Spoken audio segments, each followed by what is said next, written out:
Selamat pagi Bapak Ibu Saudara sekalian, selamat berjumpa kembali dalam sekolah minggu online pada pagi ini.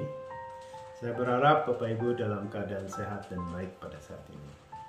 Kita akan memasuki pelajaran kedua dengan judul Hukum Taurat Mempersiapkan Anugerah. Namun sebelumnya mari kita berdoa. Bapa di dalam surga, kami mengucap syukur untuk semua kebaikan Tuhan pada pagi ini. Kami boleh bersama-sama mempelajari firman Tuhan. Kiranya Tuhan memberikan hikmat kepada kami untuk kami boleh memahami dan mengerti apa yang Tuhan sampaikan. Dan bila Tuhan mengurapi hamba-Mu untuk dapat menyampaikan pelajaran ini dengan baik, sehingga nama Tuhan boleh dipermuliakan. Terima kasih Tuhan Yesus, di dalam nama-Mu kami berdoa. Amin. Bapak Ibu Saudara, minggu lalu kita sudah menyelesaikan pelajaran pertama yang diberi judul Mengenal Satu-satunya Injil yang Benar. Pada saat ini kita akan memasuki pelajaran kedua dengan judul Hukum Taurat Mempersiapkan Anugerah. Firman Tuhan ini diharapkan kita bisa memahami peranan hukum Taurat dalam mempersiapkan kedatangan Kristus. Dan juga kita bisa mempercayai kedatangan Kristus sebagai suatu anugerah yang besar dari Allah. Firman Tuhan diambil dari Galatia 4 ayat 1 sampai 11. Rasul Paulus dalam pasal ini masih terus melanjutkan tujuan yang sama dengan pasal sebelumnya, yaitu memulihkan orang-orang Kristen Galatia dari pengaruh-pengaruh guru-guru yang masih berpegang pada ajaran Yahudi. Mari kita melihat pasal 1, mari kita melihat pasal 4 ayat 1 dan 2. Saya akan bacakan untuk Bapak Ibu Saudara. Yang dimaksud ialah, selama seorang ahli waris belum akil balik sedikit pun, ia tidak berbeda dengan seorang hamba. Sungguh pun ia adalah tuan dari segala sesuatu. Tapi ia berada di bawah perwalian dan pengawasan sampai pada saat yang telah ditentukan oleh Bapaknya. Bapak Ibu Saudara, Rasul Paulus di dalam ayat 1 dan 2 pasal 4 ini sedang membandingkan seorang anak dengan seorang hamba. Sebenarnya seorang anak atau ahli waris berbeda dengan seorang hamba. Tetapi seorang anak yang belum akil balik atau dewasa dianggap sama seperti hamba, karena dia masih di bawah perwalian dan pengawasan bapaknya. Anak itu harus menunggu hingga dia bebas untuk memperoleh bagian sesuai dengan yang ditetapkan bapaknya, yaitu harus menunggu sampai waktu yang ditetapkan. Demikian juga umat dalam Perjanjian Lama. Tatanan kepemimpinan Musa yang membawahi mereka saat itu hingga jemaat lebih menyerupai hamba, diwajibkan untuk melakukan semua hal seturut perintah Allah. Jadi pada saat itu Musa memimpin, mengawasi umat Allah pada saat itu untuk menjalankan semua perintah Allah. Jadi Bapak Ibu Saudara, maka Rasul Paulus mengingatkan pada jemaat Galatia pada saat itu bahwa seorang anak atau seseorang yang belum dewasa itu disamakan dengan seorang hamba, karena dia masih di dalam pengawasan atau di dalam perwalian. Rasul Paulus di sini juga mengingatkan kepada jemaat di Galatia bahwa mereka belum akil balik karena mereka masih terpengaruh oleh ajaran-ajaran yang lain, yaitu ajaran agama Yahudi pada saat itu. Padahal mereka sudah mengenal yang namanya Injil. Jadi Bapak Ibu Saudara, Rasul Paulus di sini ingin menegaskan bahwa seseorang yang sudah mengenal Injil tidaklah baik untuk mereka kembali kepada ajaran-ajaran yang lain yang tidak sesuai dengan Injil yang benar. Mari kita melihat ayat 4 dan 5. Saya akan bacakan. Tetapi setelah genap waktunya, maka Allah mengutus anaknya yang lahir dari seorang perempuan dan takluk kepada hukum Taurat. Ia diutus untuk menebus mereka yang takluk kepada hukum Taurat, supaya kita diterima menjadi anak. Di sini Rasul Paulus menjelaskan, seperti telah dinubuatkan dan dijanjikan semenjak dunia didirikan, begitulah ketika genap waktunya, dia dinyatakan untuk tujuan ini, yaitu Yesus Kristus. Sesuai dengan rancangan yang agung yang telah dijalankannya, dia ditetapkan untuk lahir dari seorang perempuan, dan disitulah penjelmaannya dan takluk kepada hukum Taurat. Dan inilah sikap yang melambangkan ketundukannya kepada hukum Taurat. Yesus yang adalah benar-benar Allah menjadi manusia demi kita. Dan Dia yang adalah Tuhan dari segala makhluk rela tunduk menjadi seorang hamba. Dan tujuan agung dari semuanya ini adalah untuk menebus kita yang takluk kepada hukum Taurat. Jadi kita yang takluk kepada hukum Taurat, yaitu untuk menyelamatkan kita dari kuk yang begitu berat dan untuk menjadikan ketetapan-ketetapan Injil lebih masuk akal dan ringan. Jadi Yesus menjadikan ketetapan-ketetapan Injil lebih masuk akal dan ringan, karena Yesus sendiri yang berperan di dalam kehidupan kita. Ia sungguh memiliki tujuan yang lebih besar daripada sekedar membebaskan kita dari ikatan hukum itu. Dia masuk ke dalam sifat kita dan rela menderita, bahkan mati bagi kita, supaya dengan begitu Dia dapat menebus kita dari murka Allah dan dari kutuk hukuman moral yang menimpa kita sebagai seorang pendosa.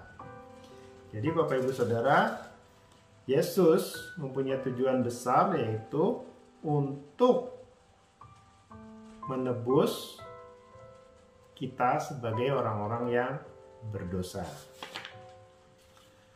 Pada saat itulah keadaan jemaat yang seperti hamba akan berakhir dan diganti dengan keadaan yang lebih baik. Sebab Dia diutus untuk menebus kita supaya kita diterima menjadi anak.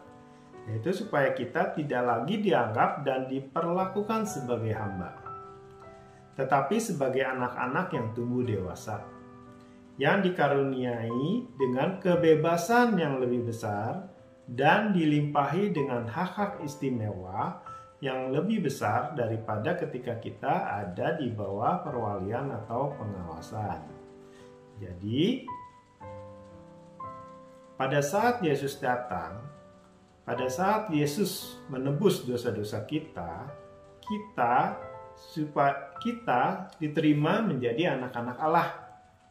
Oleh sebab itu kita mempunyai kebebasan di dalam kehidupan kita untuk memiliki hak-hak istimewa dari Allah. Jadi Yesuslah yang membuat kita bebas daripada perhambaan hukum yang ada. Kepada pengertian inilah Rasul Paulus menuntun kita dengan menjelaskan supaya menjadi perhatian untuk kita. Israel adalah anak Allah. Akan tetapi sekarang di bawah Injil, orang-orang yang percaya diangkat anak. Dan sebagai bukti dan kesungguhan hal itu, mereka juga memiliki roh yang menjadikan mereka anak Allah, yang memberi mereka kewajiban untuk berdoa dan memampukan mereka untuk memandang Allah sebagai Bapa dalam doa mereka. Ayat 6 dan 7 mengatakan, "Dan karena kamu adalah anak, maka Allah telah menyuruh roh anaknya ke dalam hati kita. yang berseru, "Ya Bapa, ya Aba, ya Bapa." Jadi kamu bukan lagi hamba, melainkan anak. Jikalau kamu anak, maka kamu juga adalah ahli-ahli waris oleh Allah. Itu disebutkan di ayat 6 dan 7. Artinya, di bawah Injil kita tidak lagi ada di bawah perhambaan hukum Taurat. Tetapi oleh percaya kepada Kristus kita menjadi anak-anak Allah. Dan sebagai anak-anak kita juga adalah ahli waris Allah yang berhak menerima warisan surgawi. Jadi sungguh luar biasa ketika kita di bawah Injil, kita tidak lagi ada di bawah perhambaan hukum Taurat. Tetapi oleh kepercayaan kepada Kristus kita menjadi anak-anak Allah. Jadi Bapak Ibu Saudara, ini satu hal yang luar biasa, peranan Kristus di dalam kehidupan kita yang membebaskan kita dari perhambaan hukum Taurat tersebut. Rasul Paulus menyatakan, masakan orang-orang Galatia pada saat itu mau kembali kepada perhambaan oleh ajaran-ajaran agama Yahudi pada saat itu. Sedangkan mereka sudah dibebaskan oleh Yesus Kristus dari perhambaan hukum Taurat. Nah, oleh sebab itu Rasul Paulus di dalam kesempatan ini mengingatkan hal itu supaya orang-orang yang sudah mengenal Injil di dalam Galatia itu harus kembali kepada pengajaran Injil yang benar, tidak mengikuti pengajaran-pengajaran dari agama Yahudi pada saat itu. Oleh sebab itu, Rasul Paulus mengingatkan hal ini begitu pentingnya ketika seseorang sudah mengenal Injil untuk tidak kembali kepada pengajaran-pengajaran yang lama. Oleh sebab itu, Rasul Paulus mengajak kepada jemaatnya di Galatia untuk kembali kepada ajaran-ajaran yang benar. Di sini disebutkan bahwa perubahan ini membawa suatu kebahagiaan yang besar seharusnya untuk orang-orang yang sudah mengenal Injil. Sekarang mereka telah dibawa ke dalam pengetahuan pengenalan Allah yang sejati di dalam Yesus Kristus, yang memulihkan mereka dari kebebalan dan ikatan yang sebelumnya membelenggu mereka. Pasti ya Bapak Ibu Saudara, sebelum mereka mengenal Injil, sebelum mereka mengenal Yesus Kristus, mereka harus menjalankan hukum Taurat dan tidak boleh menyimpang dari hukum Taurat, sehingga mereka manusia yang lemah yang tidak mungkin melakukan hukum Taurat secara utuh menjadi satu beban bagi mereka untuk melakukan hal ini, sehingga mereka tidak bebas di dalam kehidupan mereka. Tetapi dengan adanya Yesus Kristus, seharusnya mereka sudah merasakan suatu kebahagiaan yang besar karena mereka sudah dibebaskan dari ikatan hukum Taurat. Oleh sebab itu, Rasul Paulus pada saat ini mengingatkan bahwa semuanya ini adalah hal yang baik dan semuanya ini adalah hasil dari kasih karunia Allah yang melimpah dan cuma-cuma terhadap kita atau terhadap mereka. Oleh karena itu, kita pun kini memiliki kewajiban yang besar untuk tetap berpegang pada kebebasan yang sudah memerdekakan kita, yaitu di dalam Yesus Kristus. Kekristenan berbeda dengan agama lain. Pengenalan akan Allah pada agama lain berpusat pada manusia, tidak berpusat kepada Allah. Sedangkan di dalam kekristenan mengajarkan prakarsa dan inisiatif datangnya dari Allah. Karena inilah yang benar. Kalau misalkan kita berpusat pada manusia, tidak mungkin atau manusia berinisiatif untuk mengenal Allah, untuk dekat kepada Allah tidak mungkin. Karena manusia pada saat itu masih hidup di dalam dosa. Oleh sebab itu, yang benar adalah inisiatif ini datang dari Allah. Karena Allah lah yang mempunyai inisiatif ini, sehingga manusia yang berdosa bisa mengenal Allah dan bahkan bisa menjadi anak-anak Allah. Jadi ini merupakan satu hal yang luar biasa, suatu anugerah yang besar ketika kita mengenal Yesus Kristus di dalam kehidupan kita. Oleh sebab itu, marilah sebagai orang-orang yang sudah mengenal Kristus di dalam kehidupan kita, sudah menerima Injil yang benar, marilah kita mempertahankan hal itu, sehingga kehidupan kita tetap terjaga benar, dan kita memiliki iman yang teguh di dalam Yesus Kristus. Jadi Bapak Ibu Saudara, pada saat ini pelajaran ini mengingatkan kita ketika Rasul Paulus mengingatkan jemaatnya di Galatia, kita pun diingatkan bahwa kita di dalam perjalanan hidup kita ini tidak boleh menyimpang dari ajaran-ajaran Injil yang benar. Dan kita juga harus mengingat bahwa Yesus Kristus diberikan atau hadir di dalam dunia ini karena anugerah Allah dalam hidup kita. Karena kita tidak bisa berbuat atau kita tidak bisa mempunyai inisiatif untuk dekat dengan Allah karena kita orang-orang berdosa. Hanya anugerah Allah, hanya kasih karunia Allah lah, hanya inisiatif Allah lah yang membuat kita bisa mengenal Allah di dalam kehidupan kita saat ini. Jadi Bapak Ibu Saudara, mari kita sama-sama menjadikan Injil yang benar untuk kita jalani di dalam kehidupan kita. Jadi orang Kristen diajak memandang hukum Taurat dengan pandangan yang tinggi.